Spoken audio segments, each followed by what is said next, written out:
خلي نذوق طيب او لا، بس هو اكيد طيب والله. شنو هاي الماي يخبط يبرد على القلب. اتمناه قدامكم زين. كيف تردون اصب لكم من عنده اصب لكم. يستحق التجربة ويستحق انه تسوونه بالبيت لاطفالكم او اصحاب المشاريع الصغيرة تسوونه وتبيعونه. شوفوا قد يصرف لكم وتبيعونه، تبيعوه. طبعا تقدرون تسوونه لونين، لون اصفر لون احمر كيفكم، وتبيعونه الواحد 500 بالصيف بالسوق او بالباب وتربحون عليه خير من الله.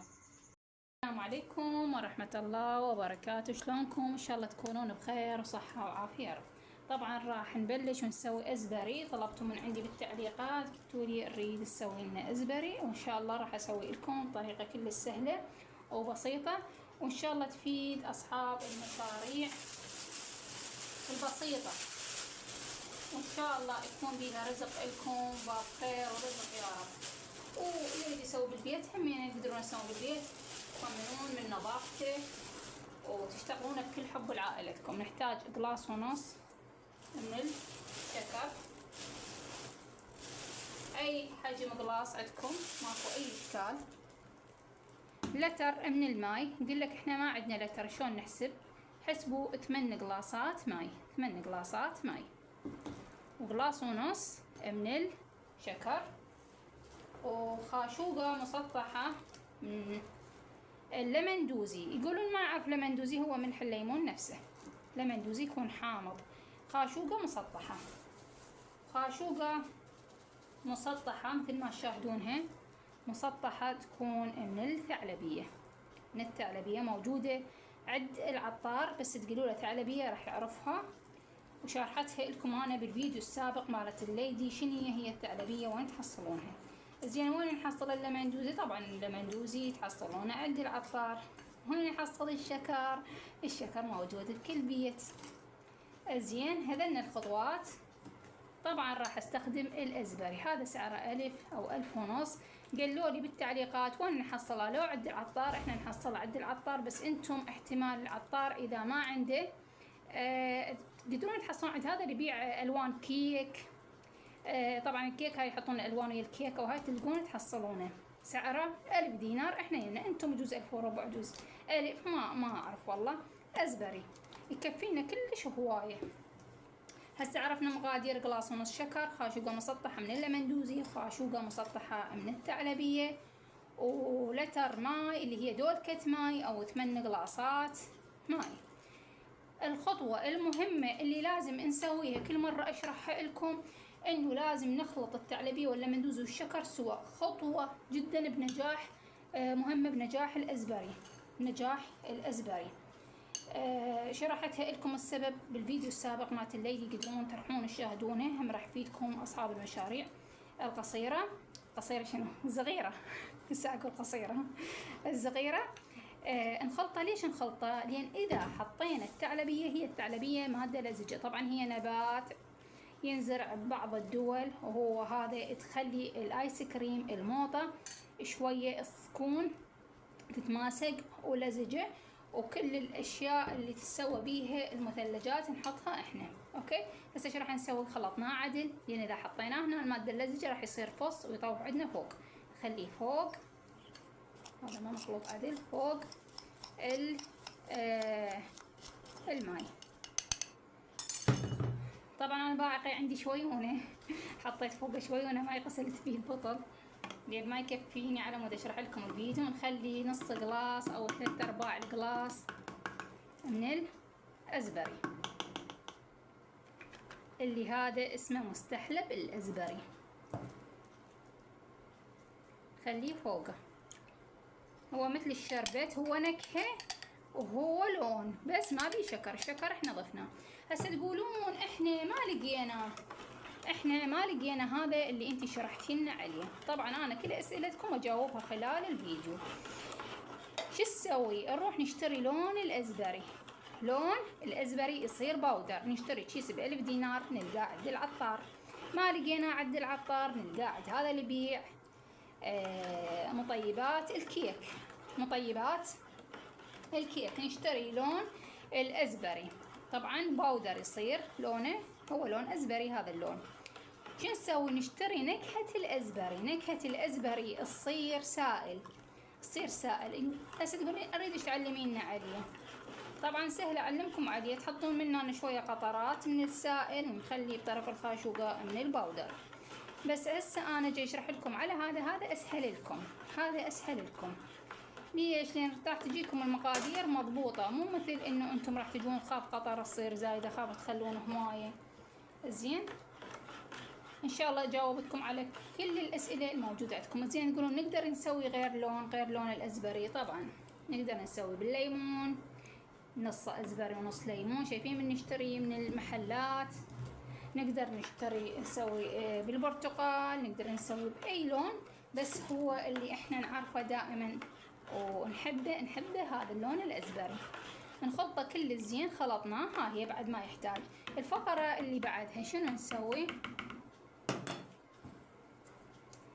نخليه فافون. ضروري تكون عندنا فافون حتى يجمد عندنا. حبايب قلبي، انت تقدرين تخلين ابنك يشتغل يم الباب، جايت لكم عطلة يشتغل يم الباب، احسن ما يقعد على الموبايل ويلهي بالموبايل، واحسن ما انه يطلع بالشارع ويا اصدقاء السوء. هم يعتمد على نفسه ويكون عندك ولد ذكي يعتمد على نفسه، وهم شاطر، وهم صاحب اسره صغيروني يقعد يم الباب. سوي له بسطيه وخليه يبيع العصاري. تقدرين تسوينه انت وتكملينه وتنطينه اليه. والله احسن مشروع ان كان انتم تردون رزقه، وكان انه انت تردين ابنك يكون يعتمد على نفسه ويكون صاحب مسؤوليه من هو وصغير. تدرين بالسوق تخلي له يم ابوه يم عمه يم خاله بسطه، وتشتري له الجهاز مالت خلاطه مالت الازبري، وشوي شوي يكبر المشروع وربي يرزق الجميع ان شاء الله. شو نسوي؟ نخليه بدولكه فافون. ما عندي انا بس وحده، خلي اجيب لي شيء احطن بيه. طبعا انا ما عندي جبت لكم قوري راح اخلي بيه. المهم هو فافون. المهم فافون. هسه شو اسوي؟ راح اخليه بالثلاجه، وان شاء الله ارجع لكم من بالفقره اللي بعدها. واتمنى اللي يوصل اللي هنا لا تبخلون باللايك، لانه جاي اشرح لكم بذمه وضمير، وماكو واحد يشرح لكم مثلي انا، لانكم اريدكم تفتحون مشاريع وتسترزقون بالرزق الحلال. تقريبا ورا كم ساعه، يعني نقول فرد 4 ساعات 5 ساعات. طبعا انا شويه جمد عندي، يعني مو جمد عندي، بالبدايه جمد وبعدين طلعت لي ما يدنا يجمد. اوكي، يعني صار بهذا الشكل ثلج، هذا الشكل. شو اسوي؟ اخذه هسه واحطه بالخلاطه. هاي الفقره كلش مهمه، اذا تردون ازبري فقره كلش مهمه. التصوير واضح؟ هسه يمكن واضح.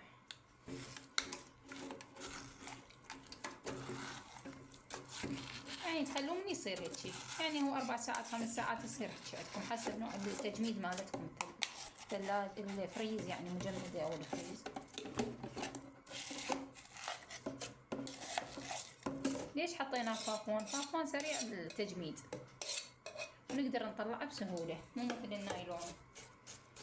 ما ادري اسوي لهم هالقد، اسوي الباقي نسوي لهم دقيقه.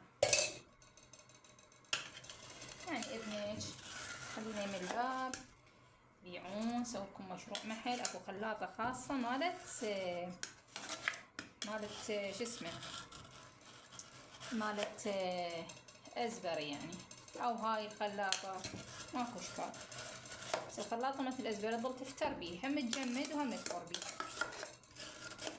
هسه راح اسوي هذا، شاف على قد الخلاطه، وارجع لكم خلطه بالخلاطه وارجع.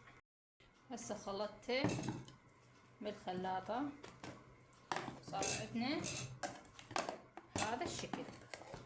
طبعا انتم اذا عجبكم الطريقه اصحاب المشاريع اتمنى ما تبخلون باللايك.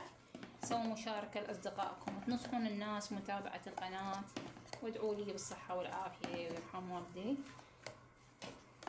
واشكر حضوركم وتواجدكم وياي ودعمكم لي بالقناة. طبعا اي قلاص تحطون بيه تفرحون عائلتكم، يجولكم مثلا خطار، هسه حارة الدنيا وصيف، ها تسوولهم وتقدموا لهم ورا العشاء لو ورا الغدا، وقعدة وسوالف وضحك وحلو. هسه حتى ما تردون تسوون مشروع تسوون الكم زين. هاي نحط بيها هاي القصبة منطوقة. طبعا الطعم مالته كلش منعش ولذيذ، رازبري كلش طيب ولذيذ، وتقدرون تسوونه بالبيت، تسوون من عنده مشروع، او يجيكم احد بالصيف الدنيا حارة تصمت صمت وتسووا له ورا الغداء او العشاء او العصرية. لمة الحبايب تحلى الا ما نبرد قلبنا بالصيف والدنيا حارة، ونسوي ازبري بطريقة كلش سهلة وما رايد لها اي شي تقدرين انتي او انت تسوونه، خاصة اصحاب المشاريع كلش مربحة كلش مربحة هاي الشغلة. تسوونها وتدعولي طبعا لين طريقة ولا غلطة. إذا عجبكم الفيديو شاهدوه مرتين وثلاثة، ولا تتخطون الإعلان لين ينفع قناتي. رازبري برد قلبك، برد قلبك، ليش تبيعونه 500 دينار؟ والله غليل بحقه، بس جهاد منطقتكم. الفيديو واضح وحضوركم فرة بالقناة مسوية ليدي، وإن شاء الله أسوي لكم ليدي باللبن. وشنو تردون تواجد بقناتي بس كتبوا بلوحة تلقونه. الطريقة كلش مبسطة وسهلة. وهاي الأزبري مالتنا، ونقدر نسوي بأي لون مثل ما ذكرت لكم بالفيديو. حبايب قلبي أنا اللي هنا أحب أنعوكم، إن شاء الله نلتقي بفيديو جديد، واستودعكم الله ومع السلامة.